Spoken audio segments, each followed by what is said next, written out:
quizás no con ansias, porque nosotros no tenemos que vivir ansiosamente ni con ansiedad. El Señor dice, no se afanen por nada, pero sí lo esperamos con un anhelo tremendo en nuestro corazón.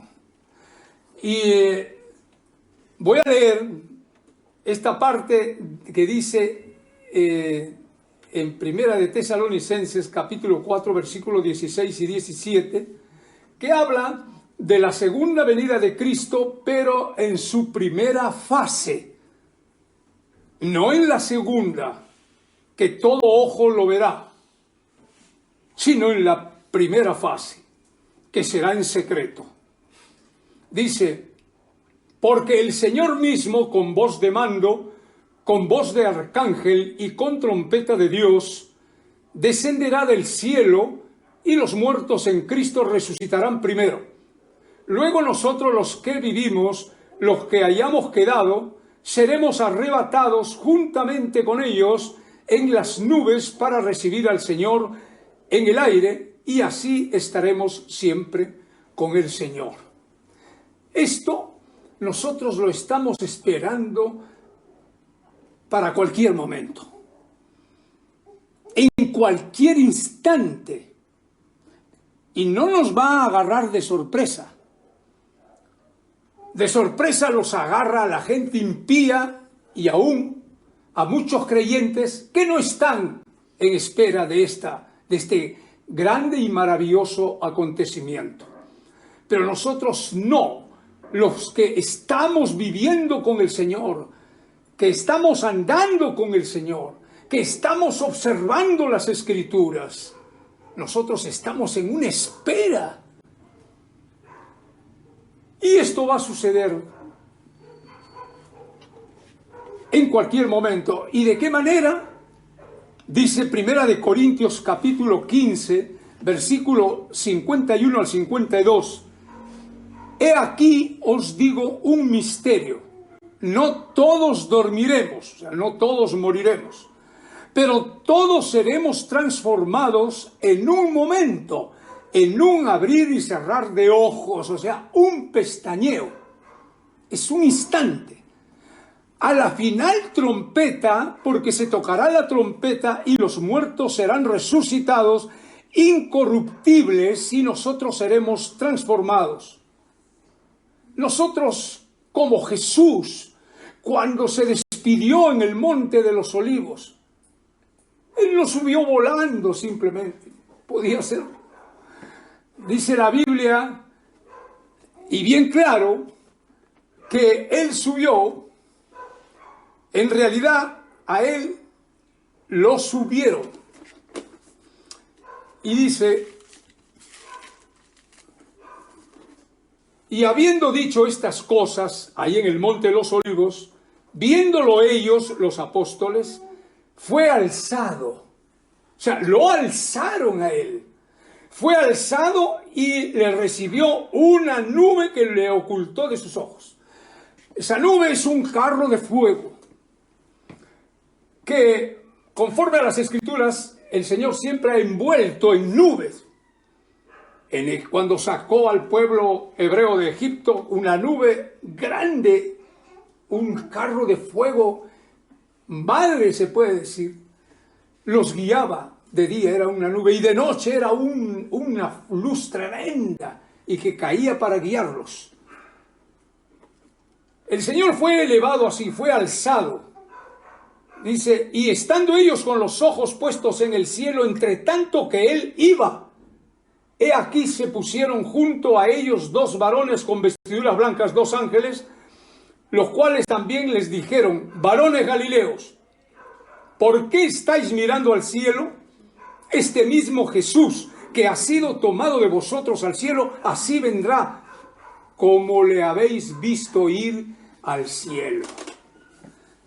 Y quiero leer una sola partecita antes de seguir, que dice en los Salmos, el Salmo 104, y que dice, 104 dice, bendice alma mía a Jehová, Jehová Dios mío, mucho te has engrandecido, te has vestido de gloria y de magnificencia. El que pone las nubes por su carroza, el que anda sobre las alas del viento. Y en Isaías, aquí mismo, en el Salmo 68, 17, dice la palabra: los carros de Dios se cuentan por veintenas de millares. El Señor viene del Sinaí a su santuario. Y en Isaías 66:15, ahora sí, quiero leer esta parte de Isaías 66:15 que dice: porque he aquí que Jehová vendrá con fuego y sus carros como torbellino para descargar su ira con furor y su reprensión con llama de fuego.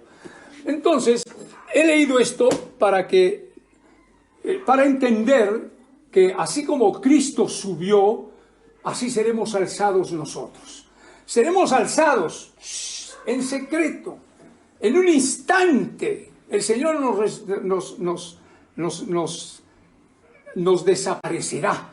Como dice, a la final trompeta, dice, los muertos serán resucitados incorruptibles. Dice, todos seremos transformados en un momento, en un abrir y cerrar de ojos. Entonces estaremos arriba en la Jerusalén celestial. Una vez que subamos, entraremos a las nubes como entró el Señor, que son los carros de fuego, y seremos conducidos a la Jerusalén celestial, que para ese momento ya estará en un lugar en el espacio sideral, esperando al pueblo de Dios. Bueno, pero nosotros no vamos a hablar realmente, no nos vamos a centrar en la venida del Señor en su primera fase, que lo hemos escuchado mucho, yo mismo he dado en las clases también, y esto lo tenemos bien claro. Vamos a hablar sobre las señales proféticas que existen y que se tienen que dar y se están dando antes del arrebatamiento de la iglesia, porque hay muchos predicadores y pastores que dicen que el arrebatamiento de la iglesia no tiene señales proféticas. Pues yo les digo que están equivocados, porque la gran mayoría de pastores y teólogos hablan de las señales que existen para el arrebatamiento de la iglesia. Señales proféticas de los tiempos del fin, que tendrán lugar antes del arrebatamiento de la iglesia. Y hoy lo vamos a ver en eso nos vamos a centrar, en las señales, para que nosotros nos apercibamos mejor y nos demos cuenta mejor todavía. Por ejemplo, una de las señales es la profecía sobre la destrucción, la dispersión y el retorno de los judíos a Israel. Y lo voy a leer aquí en Ezequiel, en el capítulo 5, que dice, esta es una profecía que el Señor da a través del profeta Ezequiel para el pueblo hebreo, para el pueblo judío hebreo, que estaba viviendo en desorden, de espaldas a Dios e idolatrando. Entonces el Señor les dice a través de Ezequiel, en Ezequiel capítulo 5, versículo 8 en adelante, dice, así pues ha dicho Jehová el Señor, he aquí yo estoy contra ti, sí, yo, y haré juicios en medio de ti ante los ojos de las naciones, y haré en ti lo que nunca hice ni jamás haré, cosa semejante, a causa de todas tus abominaciones. Por eso los padres comerán a los hijos en medio de ti, y los hijos comerán a sus padres, y haré en ti juicios, y esparciré a todos los vientos todo lo que quedaré de ti. Por tanto, vivo yo, dice Jehová el Señor, ciertamente por haber profanado mi santuario con todas tus abominaciones, te quebrantaré yo también. Mi ojo no perdonará, ni tampoco tendré yo misericordia. Una tercera parte de ti morirá de pestilencia, y será consumida de hambre en medio de ti, y una tercera parte caerá a espada alrededor de ti, y una tercera parte esparciré a todos los vientos, y tras ellos desenvainaré espada. Esta profecía es bien dura. Tiene que, a pesar que está dada 2595 años antes de este momento, y 595 años antes de Jesús. Sin embargo, eso era para este final de los tiempos, la segunda parte, porque tiene dos connotaciones. Entonces, esta profecía habla del pueblo judío cuando, por todas lo que dice acá el Señor, es decir, sufrió tremendamente cuando los romanos llegaron a Israel. Pero vamos a seguir leyendo antes de seguir comentando. Y vamos a leer en el mismo Ezequiel 36, 19, que dice: les esparcí por las naciones, y fueron dispersados por las tierras. Conforme a sus caminos y conforme a sus obras les juzgué. Entonces, esta profecía tiene dos partes. La primera se cumplió, no en estos tiempos del fin. Se cumplió hace casi 2000 años. Esto se cumplió el 70 después de Cristo. El 70 después de Cristo. O sea, una parte. Y esto fue la destrucción y dispersión. O sea, hubo destrucción de Jerusalén, destrucción del templo y la dispersión del pueblo judío por todas las naciones del mundo. Pero el mismo profeta Ezequiel habla del retorno después de esa dispersión que no se iba a cumplir en ese momento, en esos 70 años después de Jesús. Dice: y yo os tomaré de las naciones y os recogeré de todas las tierras y os traeré a vuestro país. Este es el retorno. Se cumplió en los tiempos del fin. En estos tiempos del fin. Desde el siglo pasado. ¿Ya? Entonces, Jesús, nuestro Señor Jesucristo, cuando Él estuvo ya en la tierra, Él también dio su profecía con respecto a esto. ¿Por qué? Porque era una de las grandes señales que empezaban en los tiempos del fin. Y el Señor Jesús dice en Lucas 19, dice Lucas 19 del 41 al 44, escuchen bien, dice, está hablando del Señor cuando entra triunfalmente a Jerusalén. Dice: y cuando llegó cerca de la ciudad, al verla, lloró sobre ella, diciendo: oh, si también tú conocieses, a lo menos en este tu día, lo que es para tu paz. Mas ahora está encubierto de tus ojos, porque vendrán días sobre ti cuando tus enemigos te rodearán con vallado y te sitiarán y por todas partes te estrecharán. Y te derribarán a tierra y a tus hijos dentro de ti, y no dejarán en ti piedra sobre piedra, por cuanto no conociste el tiempo de tu visitación, no reconociste el tiempo en que yo vine aquí a mi pueblo primero. ¿Ya? Esta es una profecía sobre Jerusalén y sobre todo Israel y sobre la destrucción que hubo ahí. En el versículo, o en el capítulo 21, versículos 5 y 6, el Señor predice lo siguiente: y a unos que hablaban de que el templo estaba adornado de hermosas piedras y ofrendas votivas, dijo: en cuanto a estas cosas que veis, días vendrán en que no quedará piedra sobre piedra que no sea destruida.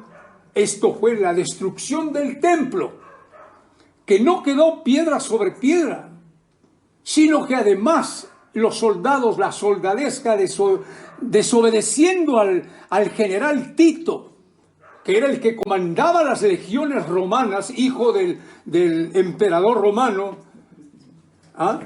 quemaron el templo, lo quemaron totalmente.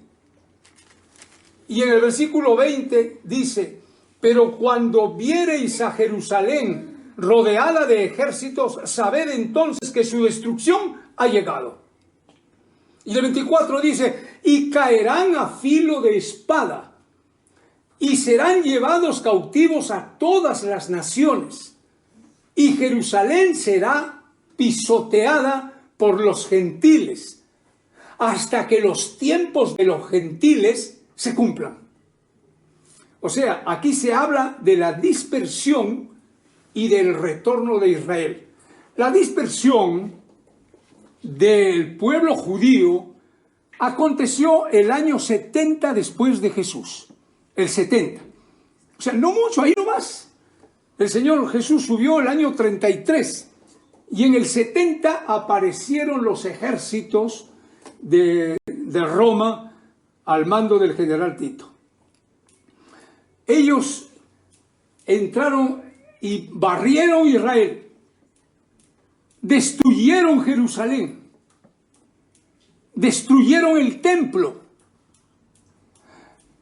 Dice la historia en Flavio Josefo, que es el más grande historiador judío, que los meses que estuvieron ellos dentro de Jerusalén, con las tremendas murallas que tenía, con puertas cerradas y todo, ¿no?, ahí adentro, fue terrible, terrible. El ejército romano estaba y atacaba hasta que llegó el momento en que comenzaron a construir ya escaleras para llegar y poder entrar. La cosa es que estuvieron más de 6 meses adentro.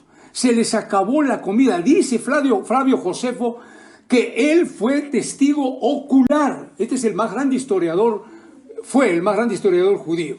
Era amigo así, por sus relaciones, así como Pablo, que tenía identidad romana también. Así era Flavio Josefo, era judío, pero tenía unas tremendas relaciones con Roma.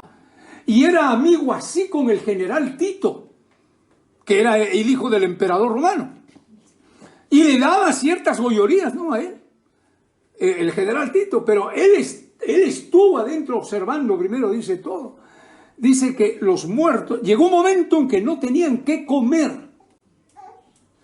Dice que lo tomaban sus orines. Dice que hombre que moría, lo comían. Ya no tenían qué comer. A los bebés que morían, así como dice la Biblia, y lo acabamos de leer ahí en Ezequiel capítulo 5, versículo 8 en adelante. Y en otras partes, dice Jeremías, dice Isaías, dicen los Salmos, dice Lamentaciones, de que ellos, es decir, fue terrible para ellos realmente este tiempo ahí en Jerusalén. A los muertos dice que los botaban pudriéndose porque ya no soportaban el olor y los botaban por los muros afuera. Entonces, esto fue algo completamente terrible. Acá, y leo rápidamente, a ver,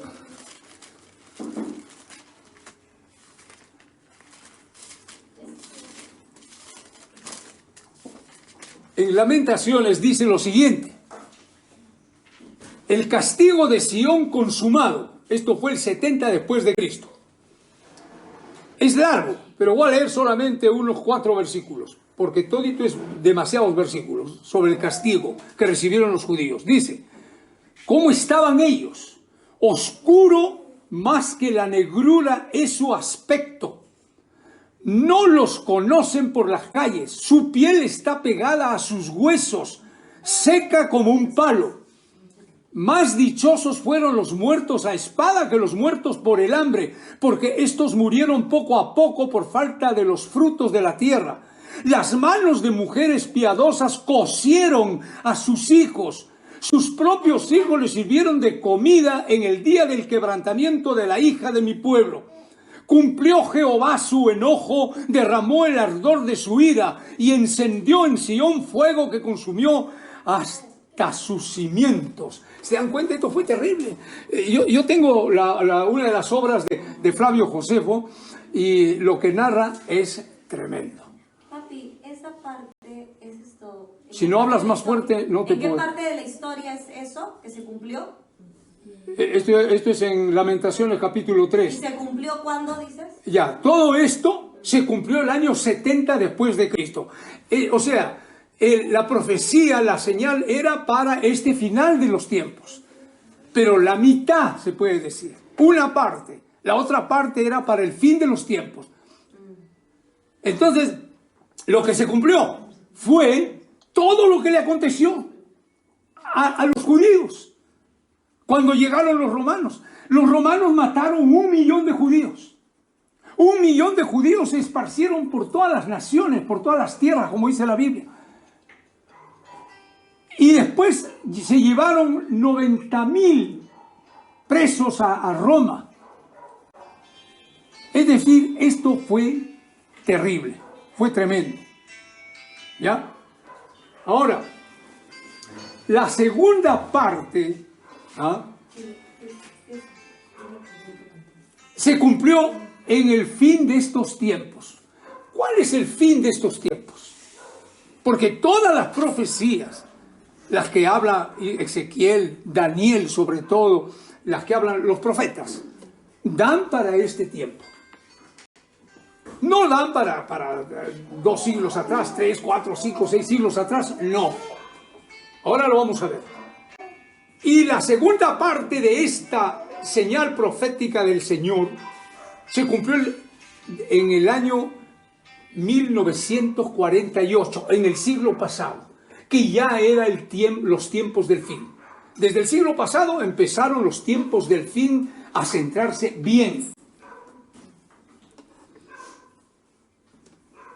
Se cumplió la profecía de Ezequiel 36:24 sobre la dispersión, que dice: y yo os tomaré de las naciones y os recogeré de todas las tierras y os traeré a vuestro país. Ya, en 1948, al término de la Segunda Guerra Mundial, terminó el 45, pero en 3 años duraron todos los acuerdos y todas las cosas que ya hubieron entre países. Para ese entonces, Israel lo tenían los ingleses. Antes lo habían tenido muchos, porque primero lo tuvieron los romanos, después lo tuvieron los turcos, después los árabes, después los ingleses, ¿ya? Y los ingleses, en un acuerdo, entonces llegaron a conceder al pueblo judío, entregarles Israel. Y les entregaron Israel. Se vinieron de todo el mundo. En el 1948 se acabó la dispersión. Ahí vinieron de todo el mundo, sobre todo de Estados Unidos, que fue donde más se fueron. ¿Ya? Y en el año 1967, que ya había la televisión, y yo lo vi, yo tenía 21 años, y estaba viendo justo cuando estaban dando las noticias de la guerra de Israel contra los árabes para tomar Jerusalén. Jerusalén no le entregaron a los judíos los árabes. O sea, los ingleses tenían Israel, pero Jerusalén la tenían los árabes. Ahí construyeron la mezquita de Omar. Se habían apoderado de Jerusalén. Por eso es que cuando vinieron los judíos, el 48, su capital no era Jerusalén, como fue toda la vida del país de Israel. Le hicieron a Tel Aviv. Entonces, en 1967 se desató una guerra de 6 días nada más. Estados Unidos apoyó totalmente a Israel, porque Israel ya estaba metido en Estados Unidos, sobre todo en los negocios. Tenían hasta la cadena de los basureros en todo los Estados Unidos, la manejaban los judíos y los italianos también. La cosa es que en 6 días, 3 millones o un poco más de judíos les ganaron a 200 millones de árabes y los sacaron de Jerusalén. Y desde ahí hicieron la capital nuevamente Jerusalén, hasta nuestros días. Pero no los lograron sacar de la mezquita de Omar a los musulmanes. Y pidieron, protestaron y todo, y que iban a seguir las guerras y todo. Entonces ya dentro de los acuerdos y todo, ya mejor es cortar estas guerras y que se queden con su mezquita de Omar, que fue el constructor, que la levantó en el mismo lugar donde fue el templo de Jerusalén. Entonces, en esta guerra de 6 días, ¿qué pasó? No solamente en el 48 se acabó la diáspora, pero en el 1967 se acabó el tiempo de los gentiles, porque ya Jerusalén, que era lo que faltaba tomar, a excepción solo del templo, nada más, de la mezquita, todo ya lo habían tomado los judíos. Ahí se acabó el tiempo de los gentiles, cumpliéndose la señal profética de Lucas 21-24, que ya lo leímos. ¿Se dan cuenta? Esa es una de las señales proféticas de los tiempos del fin, antes del arrebatamiento. Ahora, señales proféticas más recientes, claro que hay cualquier cantidad de señales más recientes. Y las dio el profeta Daniel 2630 años antes de nuestro tiempo. O sea, 630 años antes de Jesús. Las dio el profeta Daniel. ¿Ya? Y estamos viendo su cumplimiento actualmente. Desde el siglo XX. ¿Cuál es el siglo XX? El siglo que pasó. Desde 1901 hasta el 2000. Ya hemos visto nosotros el cumplimiento ya de varias cosas. Son las que están escritas por el profeta Daniel en el capítulo 12, versículo 4, que dice: pero tú, Daniel, cierra las palabras y sella el libro hasta el tiempo del fin. O sea, esto no va a acontecer, todo esto, lo que va a profetizar no va a acontecer, sino en el tiempo del fin, no va a acontecer antes. Muchos correrán de aquí para allá, esa es una de las señales, y la ciencia se aumentará. Desde que se inventaron los automóviles, los trenes eléctricos, los aviones, la gente se traslada en horas de un extremo del mundo hasta el otro extremo del mundo, en horas. Eso se ha visto, esas son señales cumplidas de los tiempos del fin que habla Daniel. ¿Se dan cuenta? Y la ciencia de la tecnología, es tremendo, porque lo que estamos viendo ahorita en el avance de la tecnología es tremendo, es tremendo. A partir de la mitad del siglo XX, del siglo pasado, a partir de esa mitad del siglo XX y sobre todo en este siglo XXI, ha aumentado tremendamente todo lo que es tecnología. Porque en el siglo XX empezó la radio, empezó la televisión. ¿Ah? La televisión empezó en 1957. Entonces, ya era tecnología que iba avanzando. ¿Ah? Por eso es que nosotros nos damos que son los tiempos del fin, porque la profecía de Daniel nos está demostrando su cumplimiento en este fin de los tiempos. ¿Ya? En los tiempos del fin y antes del arrebatamiento de la iglesia, surgirán falsos maestros y falsos cristos y falsos profetas. Esa es otra tremenda señal. ¿Cómo se puede decir, como ese tal John Romy, cómo puede decir que no hay señales? Tremendas señales. Hay una señal. Tremendas señales que existen actualmente en estos tiempos del fin que ya estamos viviendo.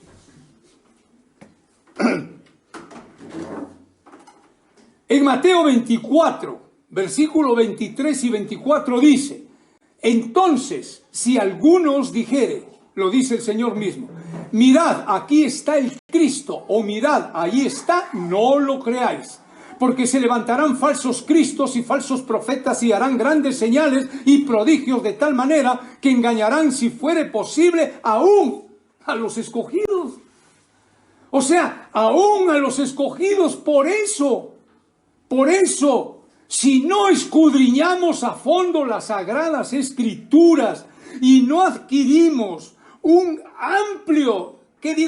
amplísimo conocimiento de las Escrituras, podemos ser engañados. Hay un montón de creyentes que están siendo engañados, creyentes que ya tienen tiempo en la fe, pero que no conocen bien las Escrituras.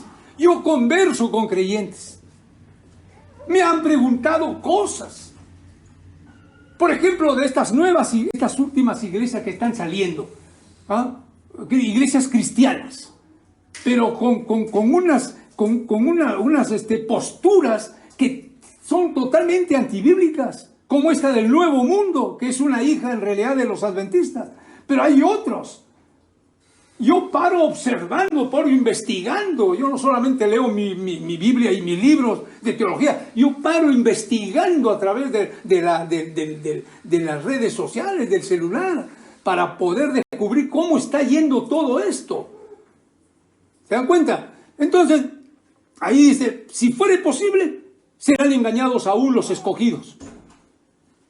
Y segunda de Pedro, capítulo 2, versículos del 1 al 3, ¿ah? Habla sobre los falsos predicadores y falsos maestros. Y lo voy a leer aquí. Segunda de Pedro. Segunda de Pedro, capítulo 2, del 1 al 3, dice: pero hubo también falsos profetas entre el pueblo. Está hablando Pedro. Hubo, o sea, en esa época, hubo ya falsos profetas y falsos maestros. Como habrá futuro, como habrá entre vosotros falsos maestros que introducirán encubiertamente herejías destructoras y aún negarán al Señor. Lo niegan porque aunque digan que yo soy de Cristo, creo en la Trinidad y esto y el otro, lo están negando con todo lo que están enseñando y con todo lo que están practicando y haciendo como doctrinas. ¿Se dan cuenta? Entonces, dice, y aún negarán al Señor que los rescató, atrayendo sobre sí mismos destrucción repentina. Y muchos seguirán sus disoluciones. Muchos, está hablando de creyentes. Está hablando a la iglesia. Seguirán sus disoluciones, por causa de los cuales el camino de la verdad será blasfemado. Y por avaricia harán mercadería de vosotros con palabras fingidas. Sobre los tales ya de largo tiempo la condenación no se tarda y su perdición no se duerme. Por por avaricia. ¿Qué cosa es eso? Por avaricia está refiriéndose por el amor al dinero que tienen muchos de los actuales pastores y iglesias que están dedicándose nada más que al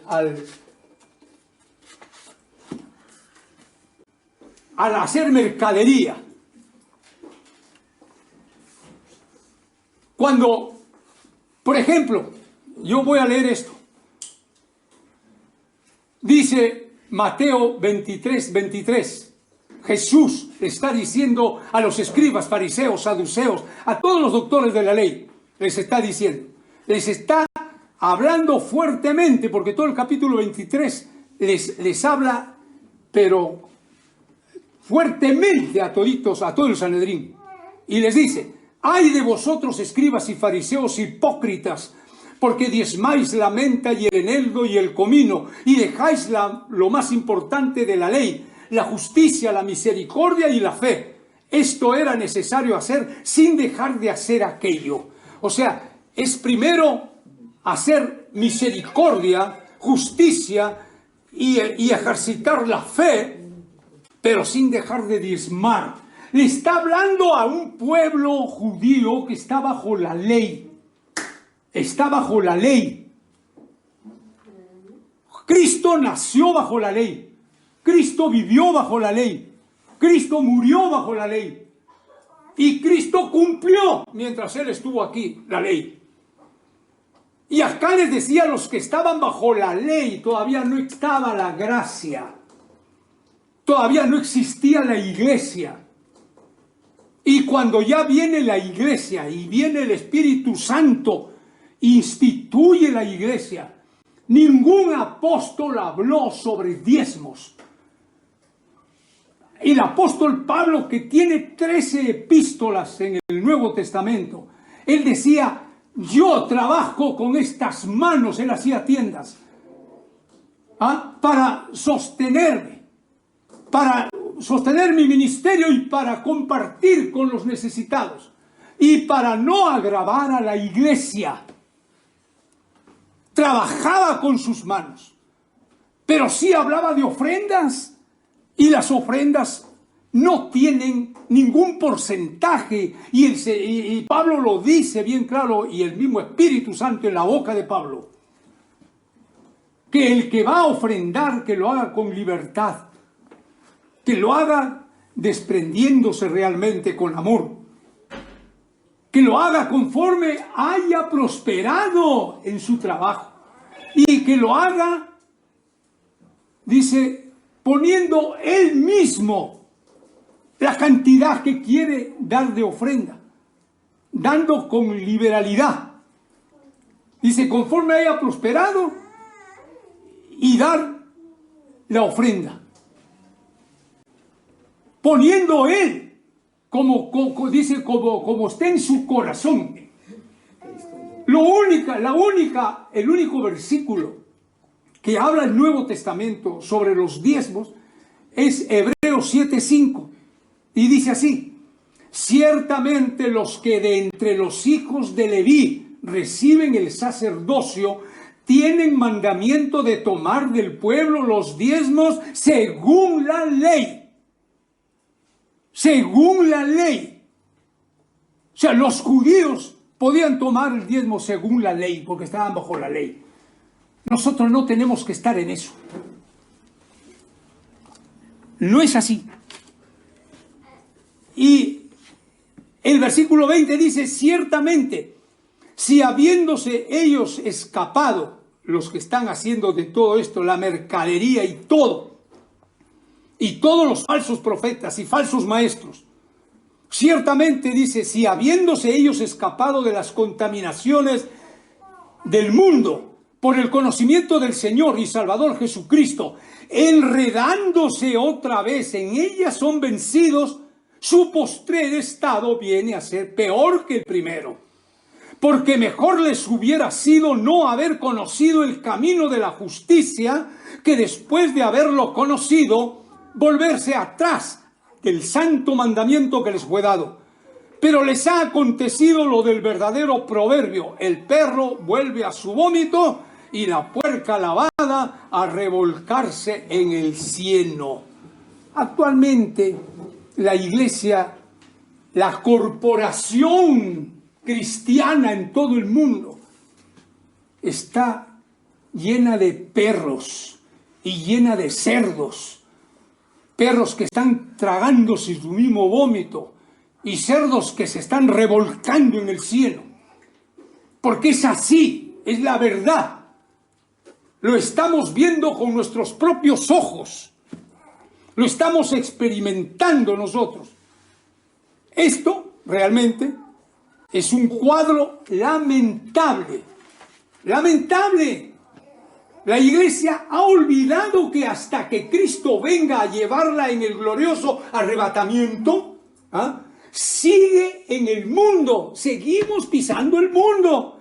Pero no es del mundo la iglesia.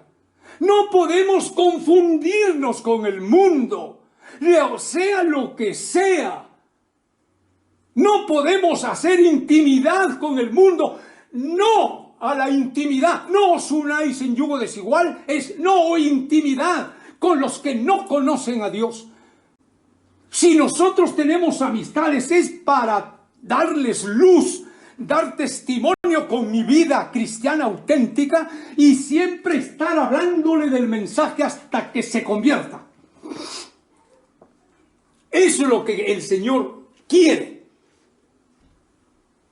Pero la iglesia no se puede contaminar. No se debe contaminar con el mundo. Porque la Biblia dice en Santiago 4:4 bien claro, y leo, que el que quiere ser amigo del mundo se constituye enemigo de Dios. Miren, esto es terrible. Si yo me voy a hacer amigo del mundo, ya automáticamente, ya no tengo no tiene que decirme nadie. Ni yo mismo tengo que estar dándole vueltas, pero esto y será así o asá, o de repente, no, quizás no tiene mucha importancia. No, Señor, el que quiera ser amigo del mundo se constituye enemigo de Dios. O sea, enemigo. Aunque seas cristiano, te estás constituyendo en enemigo. Después otra de las señales tremendas también que de estos últimos tiempos del fin es el renacimiento de las prácticas babilónicas.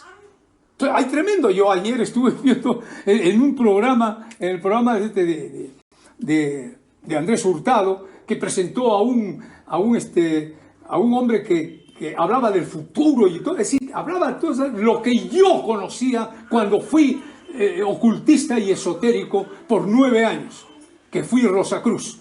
Y comenzó a hablar y cosas que ya yo me las sé de memoria. Entonces, ese es el renacimiento, no solo él, por todas partes en Estados Unidos. Yo las 6 veces que he estado, hasta por gusto hay. Eso lo puede decir Jason. Hasta por gusto hay allá. Y miren, Daniel capítulo 2, versículos 26 y 27 dice lo siguiente, y escuchen, escuchen. Daniel capítulo 2, versículos 26 y 27 dice: respondió el rey y dijo a Daniel, el rey Nabucodonosor, y dijo a Daniel, al cual llamaban Belsasar: ¿podrás tú hacerme conocer el sueño que vi y su interpretación? Daniel respondió delante del rey diciendo: el misterio que el rey demanda, ni sabios, ni astrólogos, ni magos, ni adivinos lo pueden revelar al rey. Mire, ya eso era parte de la gente que tenía esas prácticas paganas, con esos sabios, con esos astrólogos, magos, adivinos y todo esto. Entonces, en Isaías 47, versículos 13 y 14 dice sobre los astrólogos, escuchen, los contempladores de los cielos, los que observan las estrellas, los que cuentan los meses para pronosticar lo que vendrá sobre ti. He aquí serán como paja, fuego los quemará, no salvarán sus vidas del poder de la llama. Todos estos están condenados al infierno del fuego eterno. Todos. Y eso ha renacido en estos tiempos. Deuteronomio capítulo 18, escuchen esta parte, es tremenda. Deuteronomio capítulo 18, versículos del 10 al 12 dice: no practiques adivinación, ni hagas predicciones, ni pronostiques nada por medio de la suerte y la superstición, ni brujería, ni magia, ni espiritismo, porque es abominación para con Jehová cualquiera que hace estas cosas. Todas estas prácticas paganas han renacido con fuerza en estos tiempos del fin y son señales que anuncian el inminente arrebatamiento de la iglesia. O sea que está a punto de acontecer o suceder en cualquier instante el arrebatamiento. Mateo 24.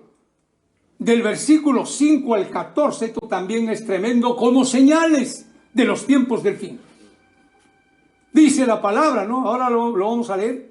Dice, porque aquí habla en este capítulo 24, del 5 al 14, habla de los acontecimientos mundiales para el tiempo del fin y que ya los estamos viviendo. Y son grandes señales proféticas para que se realice el rapto de la iglesia. Porque todo lo que vamos a leer ahorita, todo eso sí ya viene cumpliéndose. Ya viene y hasta se ha cumplido, creo, todo ya. Y lo vamos a leer. Capítulo 24 de Mateo. Dice la palabra: mirad que nadie os engañe, le está respondiendo Jesús. Mirad que nadie os engañe. Porque vendrán muchos en mi nombre diciendo yo soy el Cristo, y a muchos engañarán. Y oiréis de guerras y rumores de guerras. Mirad que no os turbéis, porque es necesario que todo esto acontezca, pero aún no es el fin.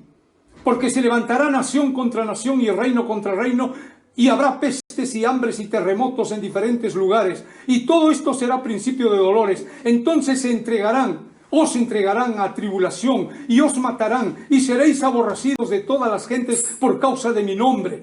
Muchos tropezarán entonces y se entregarán unos a otros y unos a otros se aborrecerán. Y muchos falsos profetas se levantarán y engañarán a muchos. Y por haberse multiplicado la maldad, el amor de muchos se enfriará. Mas el que persevere hasta el fin, este será salvo. Y será predicado este evangelio del reino en todo el mundo para testimonio a todas las naciones. Y entonces vendrá el fin. Entonces vendrá el fin. Los movimientos telúricos, lo que estamos viendo aquí, terremotos, hambres, pestes, y en estos tiempos del fin, nuestros ojos están viendo todo eso. Esta pandemia que hubo mundialmente es una peste. Es una de las pestes y están viniendo más y van a venir más. Esto no lo va a parar nadie. Los movimientos telúricos están sucediendo en aumento en diferentes lugares del planeta. Así lo estamos escuchando y lo estamos en las noticias. Los científicos están haciendo estudios de esto y dan al mundo noticias realmente desalentadoras, porque se están sucediendo. Si lo vemos, no sé si ustedes habrán visto, seguramente que sí, en la televisión, cómo están tremendos desbordes, inundaciones y los movimientos de tierra y todo lo que está aconteciendo. Los científicos de nuestro propio país, de acá del Perú, han anunciado por medio de los noticieros, yo lo he visto con mi amor en 24 horas, están anunciando un terremoto de 8.8 grados mínimo en el Perú. Un terremoto de 8.8, o sea, casi 9, va a destrozar. Y con el destrozo vienen, pero sí con los huaicos, cómo han destrozado las pistas, las tuberías, cortaron luz, cortaron agua. Los huaicos en todas partes, cómo están malogrando todo. ¿Se dan cuenta? En Mateo 24:7 habla de las constantes guerras en el mundo, sobre todo en el Oriente Medio y Asia. También lo estamos viendo. En todo ese sector hay puro guerras. Rusia, los países eslavos del bloque comunista, en unión con los árabes, se están preparando para invadir Israel. Lo están haciendo. Se están preparando.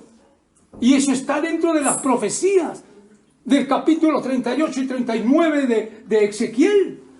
Estas guerras, las que están sucediendo, por pequeñas que sean o que parezcan, están causando estragos en el ámbito económico y mundial. En estos tiempos del fin, los rumores de guerra, como dice el Señor, siguen llegando a nuestros oídos. Mateo 24 habla sobre las pestes que tienen que ver con las diferentes nuevas enfermedades. Están entrando como plagas a nivel mundial, virus resistentes, bacterias resistentes que ya no solamente con unos, como antes, 3 días, 4 días, 5 días para matar las bacterias, hoy recetan 7, 8, 10 días, hasta 14 días, porque están resistentes y van saliendo, parece que bueno, todo esto está dentro de la maldición, por supuesto, ¿no?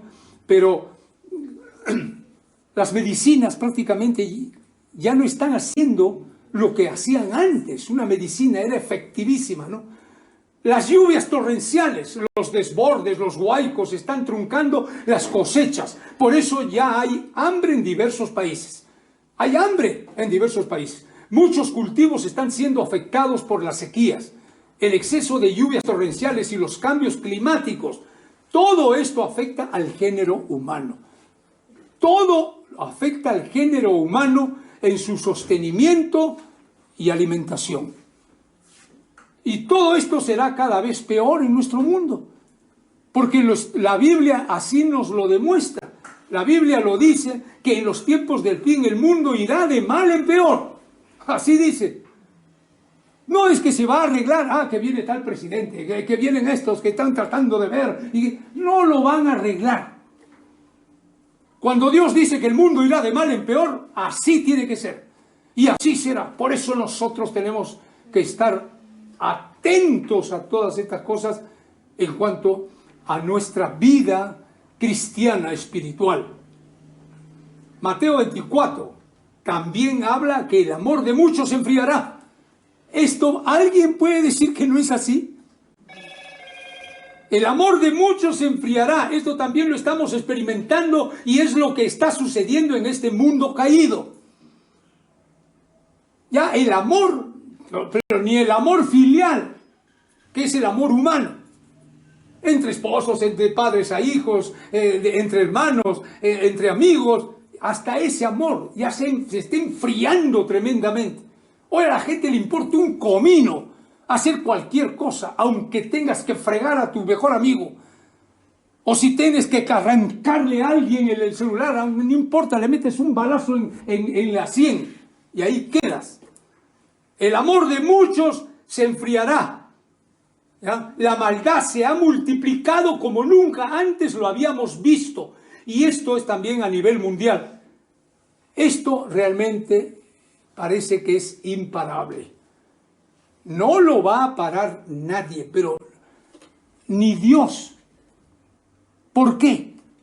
Porque Dios tiene un plan trazado y tiene el mundo. La Biblia enseña que el mundo tiene que llegar, el género humano, a un caos político, social, económico, religioso y sobre todo moral y espiritual.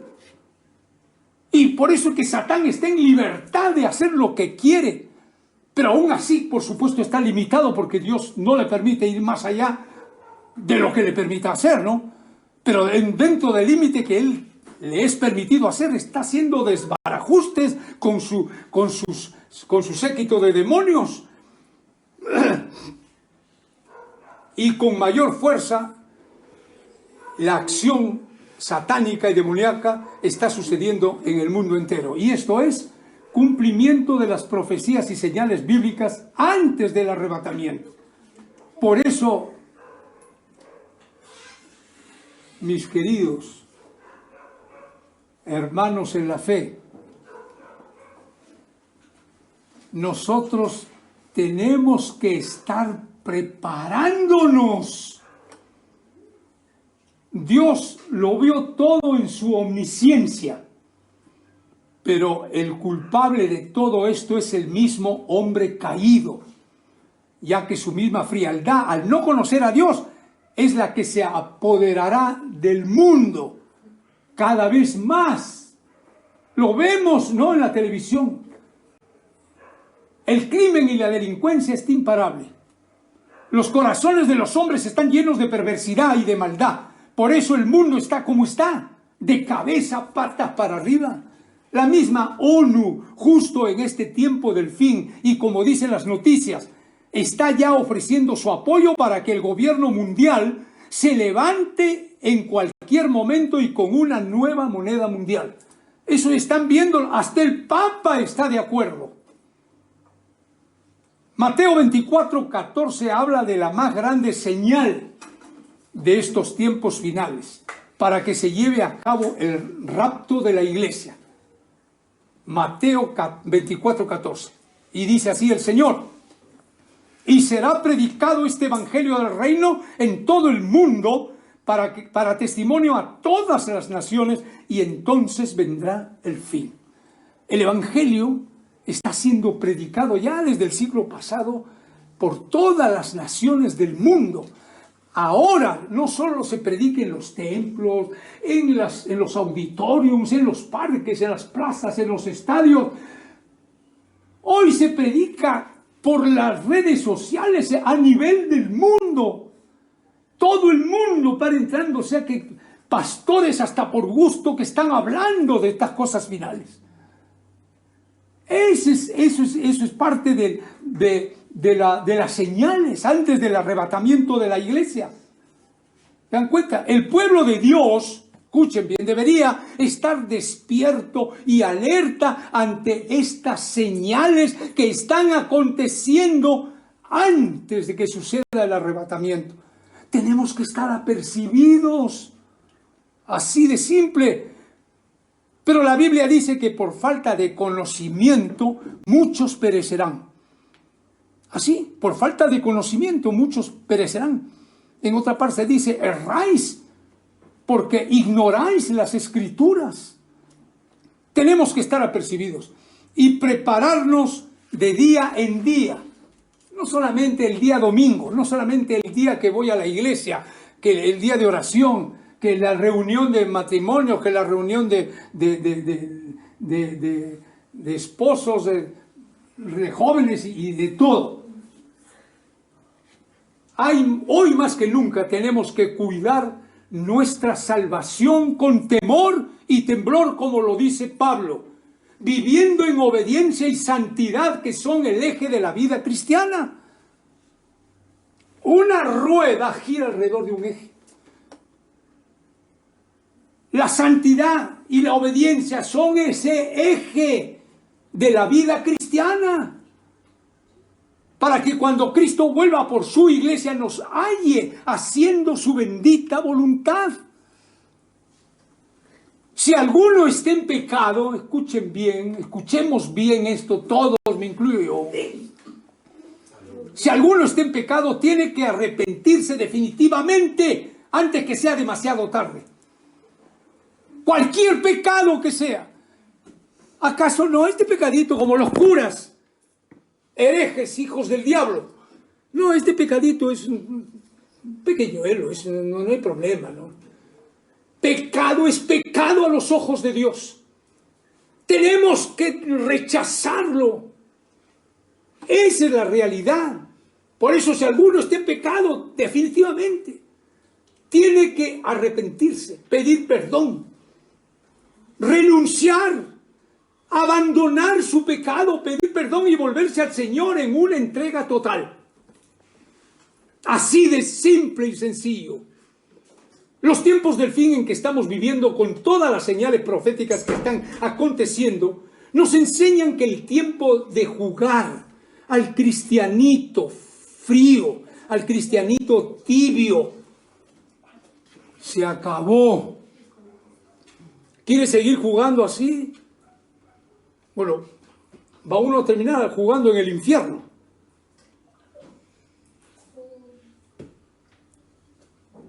Porque el que vive de esa manera solo es una evidencia que nunca nació de nuevo con Cristo y el Espíritu Santo. Y lo más seguro es que escuche las palabras: por cuanto eres tibio, te vomitaré de mi boca. O también podrá escuchar: nunca os conocí, apartaos de mí, hacedores de maldad. Esto no lo dijo a los impíos el Señor, esto lo ha dicho a la iglesia. El Señor, cuando dice: pero Señor, si yo profeticé, que prediqué en tu nombre, y en tu nombre eché fuera demonios, y en tu nombre hice muchos milagros, y yo he estado en la iglesia, y yo he hecho esto y he hecho lo otro, ¿no? Y el Señor dice: yo os declararé: nunca os conocí, apartaos de mí, hacedores de maldad. El servicio a Dios es santo. Y el que sirve a Dios tiene que luchar por ver cómo está su hogar, cómo está su esposa, cómo están sus hijos. Tiene uno que cumplir. Cuando se hacen hombres y toman su propia vida y hacen lo que quieren y se ponen de espaldas a Dios, es su problema.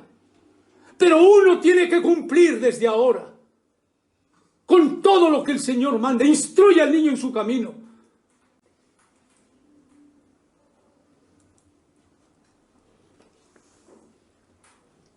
Si no, el Señor va a vomitar de su boca a un sinnúmero de gente. Pero la Biblia también habla de una tremenda profecía, que es una señal, ya es así como la predicación del Evangelio es la más grande señal. Esta que voy a citar ahorita es una señal tremenda y que se está viviendo ahorita en la iglesia, en ese conglomerado de denominaciones, en esa tremenda corporación cristiana. ¿Y saben cuál es? Y está aconteciendo ya en estos tiempos del fin. Es la apostasía. La apostasía. Apostasía es una palabra griega que quiere decir rebelión, es su traducción. Rebelión. Teológicamente es rebelión contra Dios. Y la no obediencia a Dios, ya sea por desviación de la palabra, deserción y abandono de la fe. 1 Timoteo 4:1 dice: pero el Espíritu dice claramente que en los postreros tiempos, algunos apostatarán de la fe, escuchando a espíritus engañadores y a doctrinas de demonios.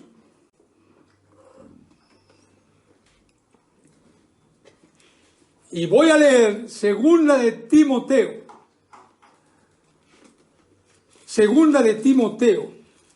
capítulo 3, versículo 1 al 5, dice lo siguiente: también debes saber esto, que en los postreros días vendrán tiempos peligrosos, porque habrá hombres amadores de sí mismos, avaros, o sea que están pensando más que en el dinero, incluyendo los dirigentes de las iglesias, vanagloriosos, soberbios, blasfemos, desobedientes a los padres, ingratos, impíos, sin afecto natural, implacables, calumniadores, intemperantes, crueles, aborrecedores de lo bueno, traidores, impetuosos, infatuados, amadores de los deleites más que de Dios. Está hablando de que el mundo no ama a Dios porque ni lo conoce y ni le importa a Dios. Al género humano impío le importa más que su vida, su naturaleza caída, y hacer dinero y esto y el otro. Está hablando a los hijos de Dios, que dice bien claro, dice, amadores de los deleites más que de Dios, que tendrán apariencia, ¿te dan cuenta? Escuchen que aquí ve, tendrán apariencia de piedad, o sea, de ser hombres y mujeres de Dios, pero negarán la eficacia de ella. A estos evita. Si bien el Señor nos dice que tenemos que darles el Evangelio, el mensaje de salvación a los impíos, a los otros que teniendo ya conocimiento de la Escritura, que ya han recibido a Cristo, que tienen años en la fe, hasta dice, a estos evita. El apóstol Pablo profetiza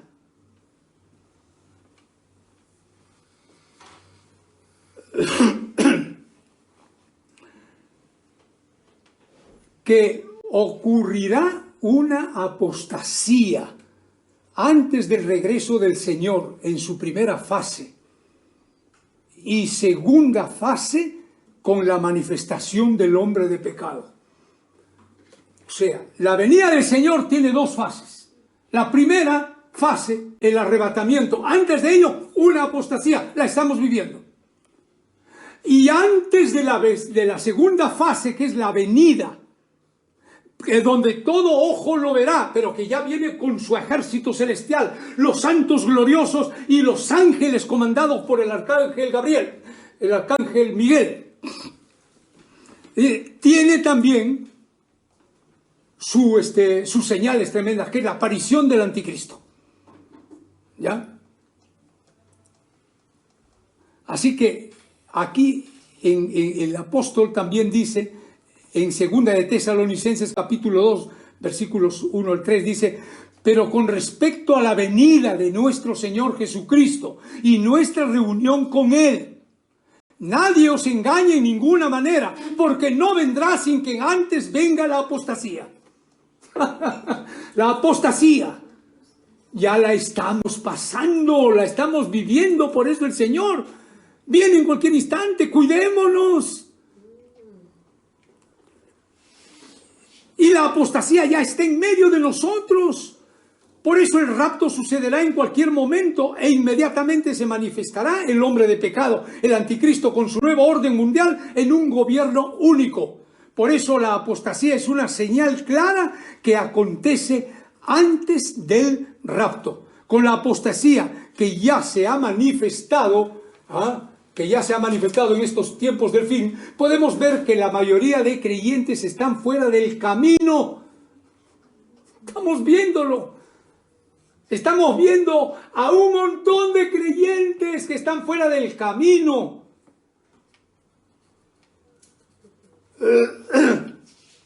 Y lo más triste es que en la mayoría de los llamados cristianos están sumidos en una terrible y diabólica apostasía. Están metidos en la apostasía. Cristianos dormidos, pastores dormidos. Los maestros de la Biblia no están predicando la palabra viva tal cual como está escrita. Los púlpitos se han convertido en centros de entretenimiento. Las iglesias se han convertido literalmente en clubes sociales. Hoy todo es reuniones de tal, y todo es sociabilidad, y con eventos, y con celebración, y con músicas, confundiendo con las del mundo. Músicas rockeras con letra cristiana. ¿Qué le interesa al Señor eso? Con luces psicodélicas, con humo, con ropas todas a la usanza actual. Pero gracias al Altísimo Señor, que en medio de toda esta apostasía hay un remanente fiel, que son los que verdaderamente se arrepintieron, se convirtieron y nacieron de nuevo con Cristo y el Espíritu Santo. Y Dios los conoce, porque la Biblia dice en Hechos que Dios conoce a los que son suyos. Yo no tengo que estar alardeando.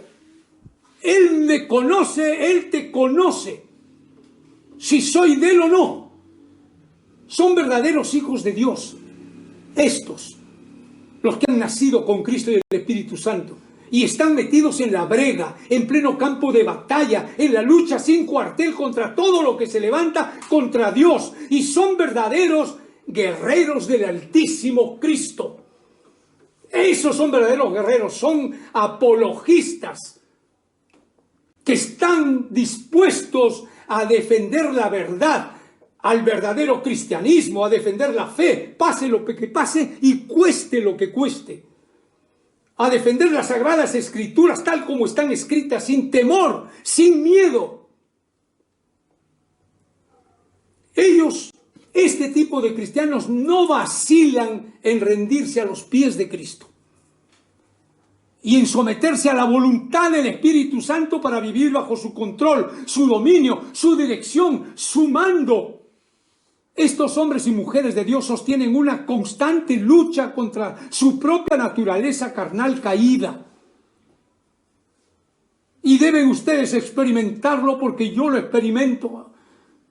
Desde que amanece el día es una lucha contra la naturaleza carnal, caída y pecaminosa que la tenemos y que desafortunadamente no nos podemos soltar de ella hasta el día del arrebatamiento o de la muerte física para partir a Cristo. Ahí se queda la naturaleza carnal caída ya.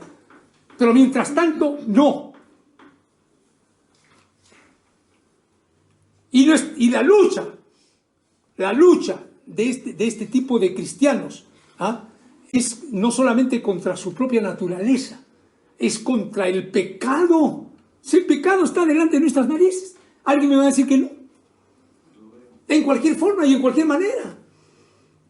Es una lucha contra el pecado, contra las tentaciones que también están allí. Contra el sistema del mundo que lo maneja y dirige Satanás. Por eso apesta. El mundo, su sistema apesta.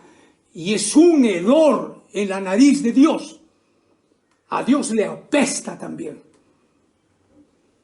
Por eso es que va a destruir este mundo de todas maneras.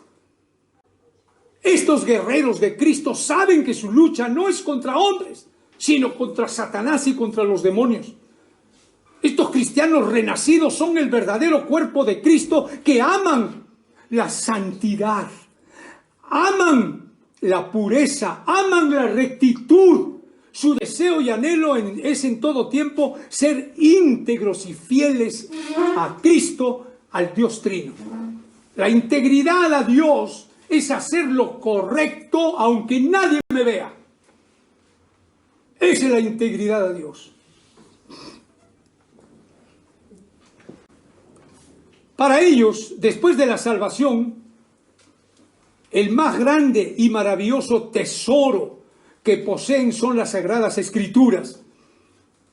Es su deleite, es su necesidad de someterse a ellas en una obediencia absoluta, radical y permanente. Pero aún así, escuchen bien, aún así, los cristianos renacidos reconocemos que no somos perfectos, que somos seres humanos, que podemos caer. Pero si caemos, nos levantamos inmediatamente. ¿Acaso nos quedamos caídos? Por nuestra naturaleza caída caemos, pero inmediatamente nos levantamos, reconociendo el pecado que cometí, confesándolo, renunciando a él y abandonándolo después de haberlo cometido. Esa es mi necesidad, es la necesidad del cristiano verdadero.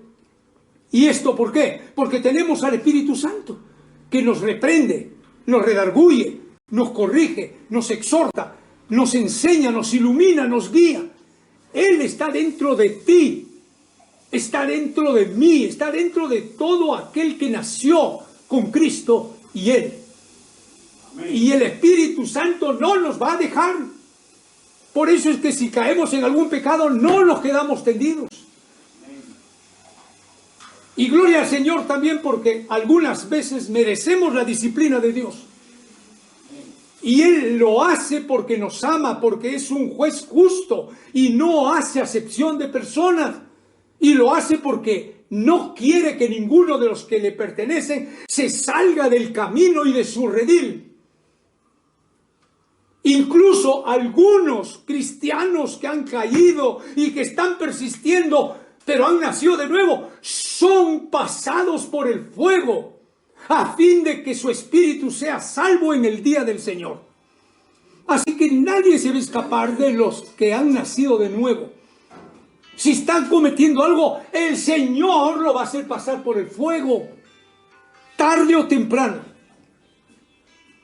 Por esta razón, el Señor dice en Efesios 5:14, escuchen, despiértate tú que duermes y levántate de los muertos y te alumbrará Cristo. Y ya es hora que la iglesia despierte, se levante, se arrepienta y abandone su amistad con el mundo. Porque si alguno quiere ser amigo del mundo, ya lo dije, se constituye enemigo de Dios. Santiago 4:4. Desafortunadamente en estos tiempos del fin está predominando la tibieza con el surgimiento de cristianos torcidos, pastores torcidos, ministros y cantantes torcidos que han hecho del evangelio mercadería y es el gran negocio de su vida. Y no se cansan de mezclar lo santo de Dios con lo profano del mundo. Y lo peor es que no se dan cuenta o se hacen los tercios en cuanto a su tibieza. No toman en cuenta seriamente lo que dice Cristo, que a los tibios los vomitará de su boca. Cristo dice, ¿por qué me llamáis Señor, Señor, y no hacen lo que yo les digo? ¿Esto no es cortante y tajante? ¿Por qué me llamas Señor, Señor? Y no haces lo que yo te estoy diciendo. Es lo que está diciendo el Señor a muchos ahora en este tiempo. No todo el que me dice Señor, Señor, entrará en el reino de los cielos, sino aquellos que hacen la voluntad de mi Padre que está en los cielos.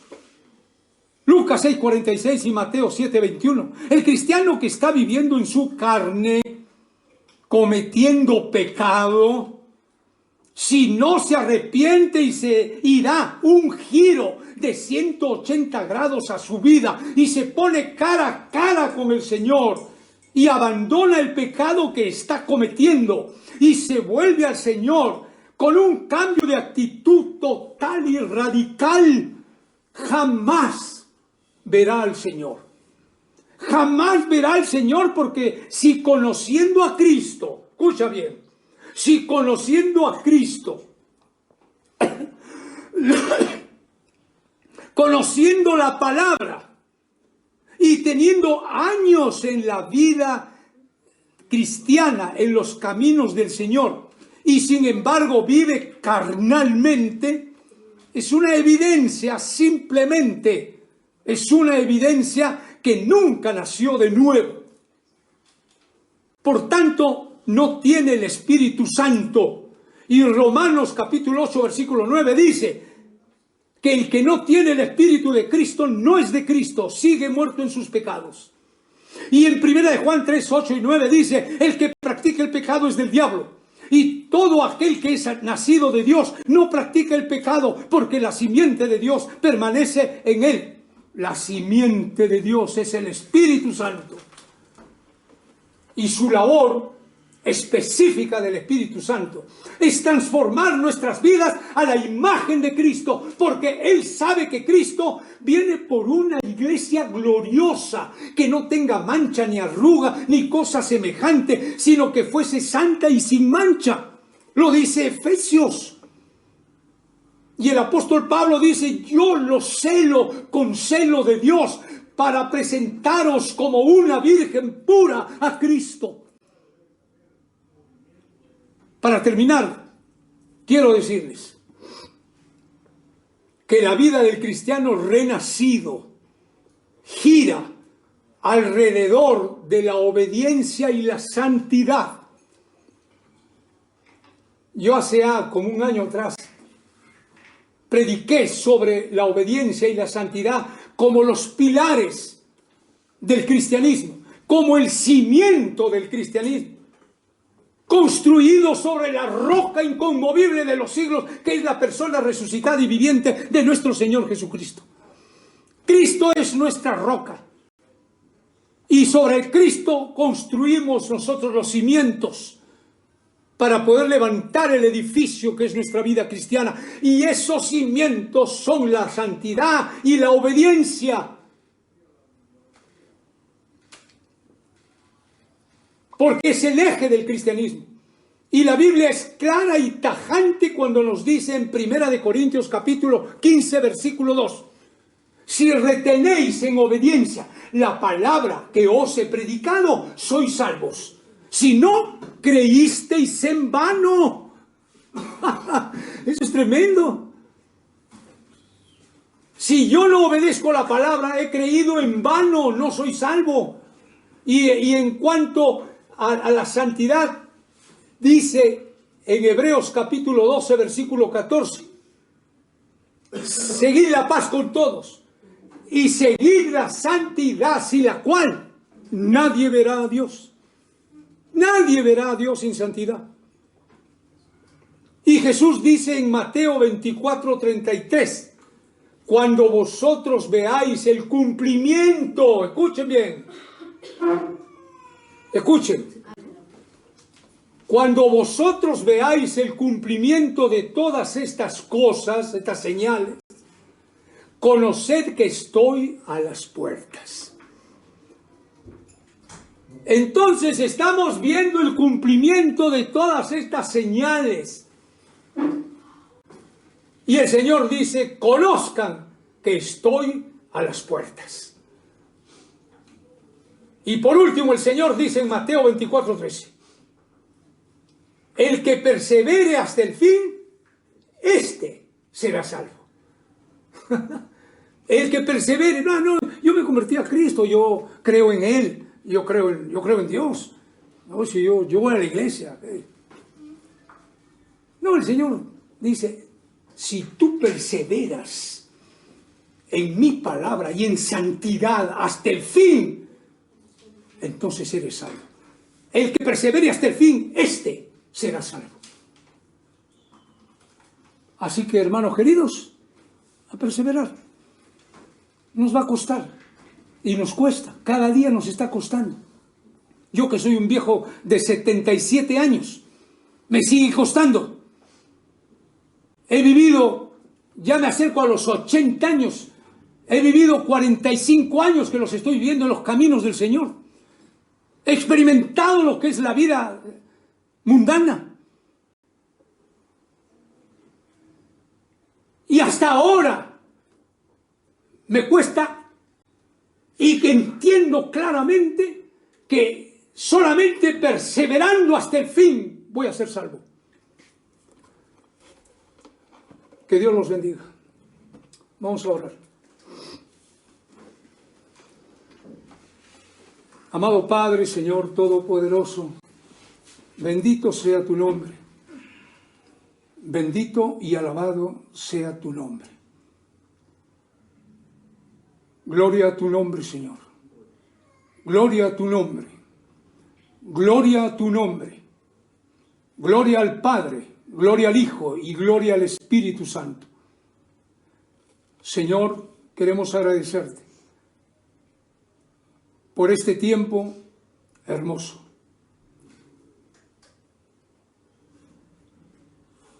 Por habernos hablado a través de tu santa palabra. Por habernos hecho recordar, Señor, de todas estas señales proféticas que tú diste y que se cumplieron y se siguen cumpliendo. Y nos demuestran, Señor, que Jesús, nuestro divino Salvador, va a recoger a los que Él conoce que son suyos en cualquier instante. Queremos estar ahí, Señor. Queremos vivir la vida cristiana que tú quieres que vivamos. Porque tú, Señor, nos has dicho que el que en Cristo está, nueva criatura es. Las cosas viejas pasaron. Y aquí en adelante todas son hechas nuevas. Por eso queremos vivir, Señor, a pesar de estar con esta naturaleza caída todavía. Pero gracias porque nos diste el Espíritu Santo y no tenemos ninguna excusa, Señor, para vivir, Señor, como tú quieres que vivamos. Y nosotros, yo sé, Señor, que cada cristiano que ha nacido de nuevo con el Espíritu de Dios tiene el anhelo y la necesidad de vivir en obediencia, en santidad, en pureza, en rectitud, en fidelidad, en integridad, en servicio a ti, pero andando en el camino de la perfección como lo mandas en tu palabra. Señor, ayúdanos a vivir en el Espíritu Santo, a andar en el Espíritu Santo, a andar como Cristo anduvo. Porque tu palabra dice, el que dice yo le conozco, debe andar como Cristo anduvo. Ayúdanos a hacer morir las obras de la carne por medio del Espíritu Santo, Señor. Porque en nuestras fuerzas no podemos hacer nada, solo tomar decisiones firmes y ponerlas rindiéndonos al Espíritu Santo, porque a través de Él nomás podemos hacer morir cada obra carnal, Señor. Ayúdanos a ejercitarnos en la piedad, Señor, y a poner en ejercicio el fruto del Espíritu Santo. Oh, Padre mío, gracias, Señor, por este tiempo. Bendice a todos y cada uno de los presentes, a todos y cada uno de nuestros hermanos en Cristo en toda la tierra. Y ten piedad de los impíos, de tu pueblo de Israel y de los creyentes que no han nacido de nuevo. Rogamos para que ellos de verdad te conozcan, sean salvos y sean sanos espiritualmente y físicamente. Nosotros mismos necesitamos, Señor, que nos des sanidad espiritual y física también. Gracias, papito. En el nombre de Jesucristo oramos a ti. Amén y amén. Amén.